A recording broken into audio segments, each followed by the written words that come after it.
আইএসএফে যোগদান পুরসুরায়। তৃণমূলের কর্মকাণ্ডে বীতশ্রদ্ধ হয়ে তৃণমূল ছাড়লেন পুরসুরার 3 তৃণমূল কর্মী। প্রত্যেকের দাবি তারা দীর্ঘদিন তৃণমূলের কর্মী হিসেবে কাজ করেছেন পুরসুরা এলাকায়, তবে আর নয়, এবার আইএসএফ এর সাথে কাজ করবেন।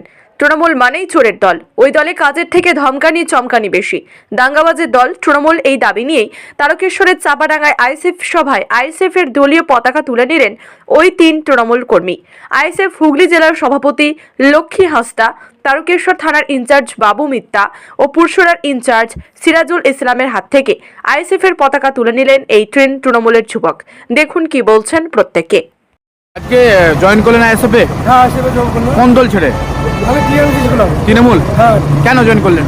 বলতে টিএমসিতে এখন চুরি বেশি চলছে, তারপরে খুনাখুনি বেশি চলছে, তারপরে ওরা মানুষের উপরে অত্যাচার বেশি করছে, আবার ধমকাচ্ছে চমকাচ্ছে যে তোমরা এই দলে যদি করো অমুক করো, আইএসএফে জব দাও, তোমাদের ঘর বাড়ি ভাঙিয়ে দেবো এবং মার্ডার করে দেবো, নানা রকম ভয় দেখাচ্ছে। ওই কারণে আমরা নওশাদ সিদ্দিকী ভাইজানকে পছন্দ করলাম, যে আমাদের জীবনের বলতে গেলে সুরক্ষিত বলতে গেলে দরকার চাই। নওশাদ সিদ্দিকীকে চেনেন? হ্যাঁ, চিনি। চেনেন? হ্যাঁ, চিনি। কি দেখে জয়েন হলেন? কি ভালো লাগলো আইএসএফে? বলতে গেলে ভাইজানের যে খুন করবে তার প্রতিবাদ হবে, যে শাস্তি পাবে, যে চুরি করবে তারও শাস্তি পাবে, আর ধর্ষণকারী যারা ধর্ষণ করে তাদেরও শাস্তি হবে। এই সবগুলো আমাদের মনে খুব ভালো লেগেছে। আমরা চাই মানুষের পাশে থেকে যে অন্যায় করবে তার বিরুদ্ধে আমাদের আপনি আগে তৃণমূলে কি পদে ছিলেন? কত ছিলেন না? আমি একটা সদর কর্মী ছিলাম। কোন এলাকায় বাড়ি? হ্যাঁ, কোন এলাকায় বাড়ি? আমার বাড়ি হচ্ছে দশার পুরসুরা ব্লক। আজকে আপনি তৃণমূল ছেড়ে আইএসএফে যোগদান করলেন, হ্যাঁ। এবং আগামী দিনে যদি তৃণমূল থেকে আপনাকে কোনো অফার দেওয়া হয় বা আপনাকে কোনো প্রলোভন দেওয়া হয়, হ্যাঁ, বা আপনাকে ভয় দেখানো হয় এখান থেকে আজকে জয়েন করে যাওয়ার পর, তাহলে কি আপনি তৃণমূলে ব্যাক টুতে সরে গিয়ে তৃণমূলে ফেরত যাবেন নাকি আইএসএফে থাকবেন? আজকে আসছিলাম, আসার আগে আমাকে ধমকি দিয়েছে যে এরকম মারধর হবে, ভাঙচুর হবে। আমি বললাম জান থাকতে থাকলেও কিন্তু আমি এই টিএমসি পার্টি করবো না। আমার আইএসএফ বলে দিলাম তুমি জব দিচ্ছি, যতদিন থাকবে ততদিন আইএসএফ আমি আমার নিজের জীবন দিয়ে হলেও আমি থাকবো পাশে। না, আতঙ্কে আইএসএফ করছেন? হ্যাঁ, হ্যাঁ। কি নাম? আমার নাম শেখ কুতুবাদ। চাপাডাঙ্গায় নয়, আপনারা আজকে এখানে সভা চলছে বলে আজকে এখানে জয়েন করলো। আপনারা দেখবেন প্রত্যেকটা জেলায় প্রতিদিন আজকে ইন্ডিয়ান সেকুলার ফ্রন্টে তৃণমূল ছেড়ে জয়েন করছে। কারণটা হচ্ছে আজকে মানুষ বুঝতে পেরে গেছে, মুখ আর মুখোশ বুঝতে পেরে গেছে। মানুষের সাথে যে বিশ্বাসঘাতকতা করছেন এই মাননীয় মুখ্যমন্ত্রী, এটা সাধারণ মানুষ বুঝতে পেরে গেছে। যে 15 বছর ধরে আমাদেরকে যে প্রতিশ্রুতি দিয়েছিল সেই প্রতিশ্রুতি এখনো পর্যন্ত পূর্ণ করতে পারেনি। উপরন্তু আমাদের ওপরে যে অত্যাচার হচ্ছে, শোষণ হচ্ছে, এর বিরুদ্ধে সেই ধর্ষক শোষক মানে মাফিয়া তাদেরকেই জায়গা দিচ্ছে তৃণমূল কংগ্রেসে, এবার সাধারণ মানুষকে বলছে। আজকে দেখা যাচ্ছে যে আইপ্যাকের অফিসে হানা দিয়েছিল ইডি, সেখানে মুখ্যমন্ত্রী ফাইল নিয়ে পালাচ্ছেন এবং পুলিশ সেখানে ফাইল নিয়ে পালাচ্ছেন, সেই ছবি হচ্ছে আমরা দেখেছি। এটা অনেকদিন আগেই মানুষ জানতে পেরে গেছে যে আসল চোর হচ্ছেন মাননীয় মুখ্যমন্ত্রী। আজকে ইডি সিবিআই যখন আজকে সঠিক জায়গায় হানা দিয়েছে আইপ্যাকের অফিসে, যে আজকে আমরা দেখতে পেলাম সেখানে অনেক ফাইল লুকিয়ে সেখান থেকে চলে যাচ্ছে। কারণ আজকে তারা বলে না কান ধরলে মাথা আছে, আজকে সেই কারণে মাননীয় মুখ্যমন্ত্রী ছুটে যাচ্ছে।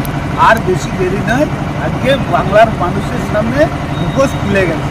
তাই আজকে এই দুর্নীতিগ্রস্ত মানুষের পাশ থেকে মানে যে দাঁড়িয়ে থেকে যে যারা চুরি করার নিধান দিচ্ছে, সেই কারণে সাধারণ মানুষ তৃণমূল কংগ্রেসের কাছে। অভিষেক বন্দ্যোপাধ্যায় মুখ্যমন্ত্রী ইডিকে বিজেপির দালাল বলছেন।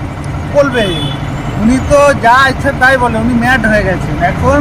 মানে জানি না ওনার যে বয়স্কজনিত কারণেই হয়তো উনি উল্টোপাল্টা বলছেন। আজকে সাধারণ মানুষকে যেভাবে উনি মিথ্যে কথা বলছেন, আজকে উল্টোপাল্টা কথা বলছেন, আজকে সেই কারণে যখন তখন আজকে তারা ইডিকে দোষারোপ করছে। আজকে ইডি নাকি বলছেন যে আজকে দিদি নাকি বলছেন যে ওনার নাকি ক্যান্ডিডেটের যে হার্ড কপি, সেই হার্ড কপি নিয়ে পালাচ্ছেন। সে খেতে কাজ নেই, এত বড় একটা সংস্থা, এতদিন ধরে তারা মানুষ দেখছেন, মানুষ তো অপেক্ষায় আছেন যে কবে আজকে মাননীয় মুখ্যমন্ত্রী গ্রেপ্তার হবে। আজকে পাশের রাজ্যে ঝাড়খণ্ডের মুখ্যমন্ত্রী যদি গ্রেপ্তার হতে পারেন, আজকে পশ্চিমবাংলার আজকে দিদি আর ভাইপো আজকে কেন তারা গ্রেপ্তার হবেন না? এটা জনগণের। আপনাদের একটাই আসন আছে, ভাঙড় বিধানসভায় একটাই আসন আছে। অভিষেক বন্দ্যোপাধ্যায় বলছে একটা হলেও বাড়বে, সেটা হচ্ছে ভাঙড় বিধানসভা কেন্দ্রে। কি বলবেন? আজকে আমরা প্রথম থেকেই বলে আসছি যে ইন্ডিয়ান সেকুলার ফ্রন্ট সাধারণ মানুষের কথা বলে, সাধারণ মানুষের একমাত্র মুখপত্র হিসেবে বিধানসভায় প্রবেশ করেন, মানে প্রতিবাদী মুখ হিসেবে অধিকারের কথা বলার জন্যে, সাধারণ খেটে খাওয়া মেহনতি মানুষের কথা বলার জন্যে আমাদের নওশাদ সিদ্দিকী ভাইজান উনি প্রমাণ করে দেখিয়ে দিয়েছেন আজকে যে বিধানসভায় উনি লড়াই করছেন। সেই কারণে 293 জন এমএলএ মানে তৃণমূল এবং বিজেপি তারা ইন্ডিয়ান সেকুলার ফ্রন্টকে ভয় খাচ্ছে। সেই কারণে আজকে বিজেপি গোটা রাজ্য দখল করে নিয়ে যাক, তবু তাদের কোনো মানে যায় আসে না। কিন্তু আজকে ভাঙড় থেকে জাকমাক করে জেতাতে হবে, কারণ তারা নওশাদ সিদ্দিকী ইন্ডিয়ান সেকুলার ফ্রন্টকে হারাতে হবে, এটা তাদের চিন্তা। তাই আজকে কিন্তু সাধারণ মানুষ বুঝে গেছেন, সাধারণ মানুষ যারা আজকে যতই এই সরকার চেষ্টা করুক আইএসএফকে আটকানোর, আজকে সাধারণ মানুষ কিন্তু আইএসএফ, কারণ একটা বিধায়ক তৈরি করেন সাধারণ মানুষ। সাধারণ মানুষ আজকে নওশাদ সিদ্দিকীর পাশে আছেন।